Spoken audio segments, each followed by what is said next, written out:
with both Saquon Barkley and Josh Jacobs failed to get their contract negotiations, I guess, satisfied with their respective teams. And quite honestly, yes, the running back market is a lot lower than it has been in recent years.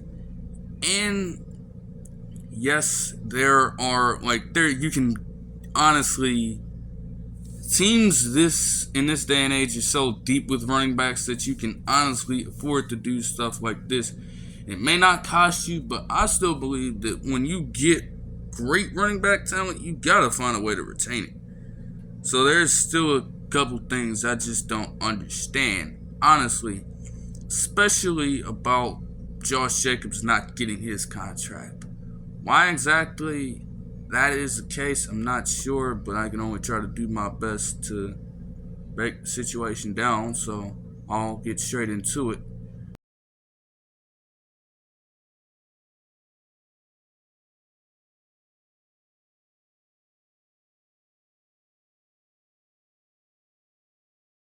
So for Josh Jacobs' case, from the Raiders' perspective, you have a man who basically in his entire time on the Raiders, you have essentially been a dysfunctional team. Let's just put it bluntly. Ever since these motherfuckers have moved to Las Vegas, they have been dysfunctional. On the field, their play is inconsistent, even though they did make the playoffs the one time, only to get beat by the Bengals the one time. But outside of that, just mediocre season after mediocre season. You have a losing season. You have gotten bad draft pick after bad draft pick. You have a bunch of these young players and a good portion of your young talent off the field doing crazy shit, inconsistent. And it's been well documented to this point with your young talent. And yet, through all of that, through all the adversity, you've honestly created for yourself, in a sense. It's not even about just moving to Vegas. They've put themselves in this situation. But even with all that being said, you managed to hit with Josh Jacobs. And what has Josh Jacobs done in pretty much every season, regardless of whatever the hell you have going on? He's produced every single season. He came in, put up solid rookie numbers. He came in his second year and honestly helped to lead the way alongside Derek Carr, who they also, even if Derek Carr ain't necessarily the best, they fucking did him dirty a little bit. They both led the way for that team in that 2021 season. They were going through it all throughout the organization, and he played a key role in helping them get to where they ended up getting to. Then he comes through in 2022 and he leads the league in rushing yards. Now, of course, given that Jonathan Taylor did it in 2021, it can fluctuate from year to year, but it says a lot when you can go through such a deep running back, such a deep collection of running backs, and actually lead the way amongst all of them, to be honest. Because teams these days are filled with so much running back talent. So it's honestly crazy when a running back reaches 1,500 yards. He ended up leading the way with over 1,800.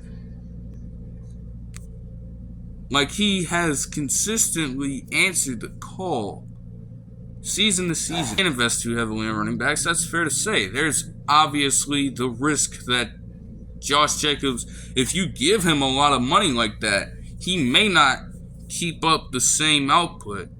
He may regress, he may get injured for whatever reason, he may not live up to the contract. But there's no way you don't reward him with some form of security. And sustainable security. The franchise tag, he could literally, anything could happen under, say, a franchise tag. You don't get a lot of, real deal security from there. They just lock you up for just one season. But it only just puts off the negotiation process. You still have to get it done at some point. So when is it gonna be? I feel like they should have paid him. He seems to be he seems to be well deserving of it. More so than Saquon, in my personal opinion. He's done everything he's needed to do on his end. And if he produces like that again this season, you have to pay him. You have to. Let the franchise tag go next season if he actually produces again. You have to give him that security.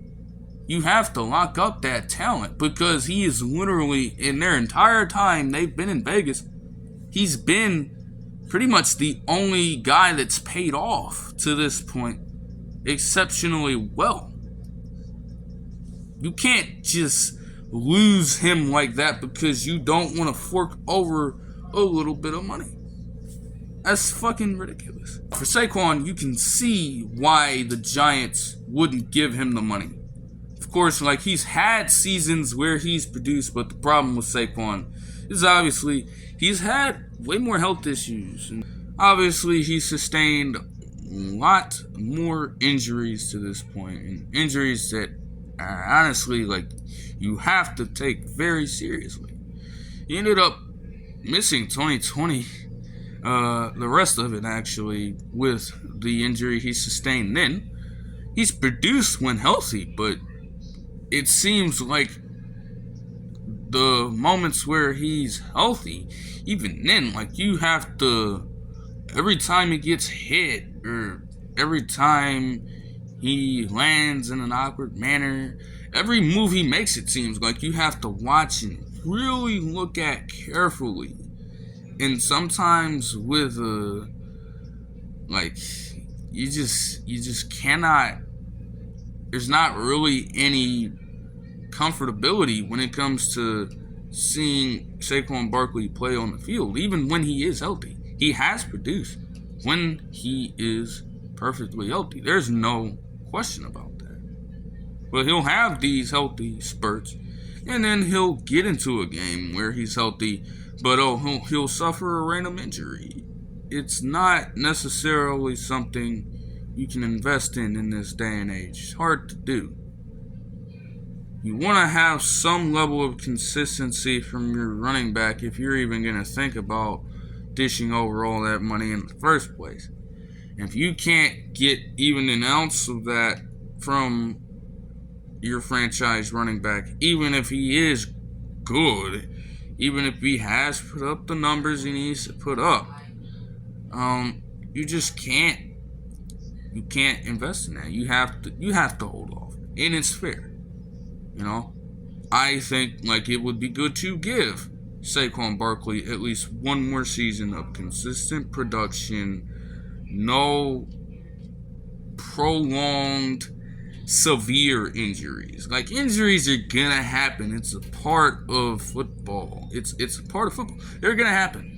But if it's nothing serious, cool.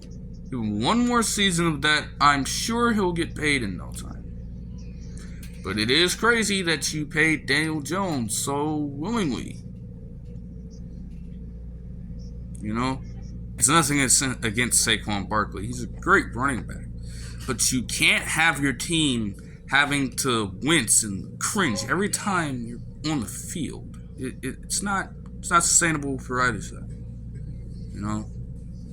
But he'll get paid in no time. Just go through another season of consistency. Show consistency. Prove to them that they can actually have faith in you for a full season. And you'll be good. Look for this one. I hope you guys enjoyed, and I'll see you guys in the next one. Peace.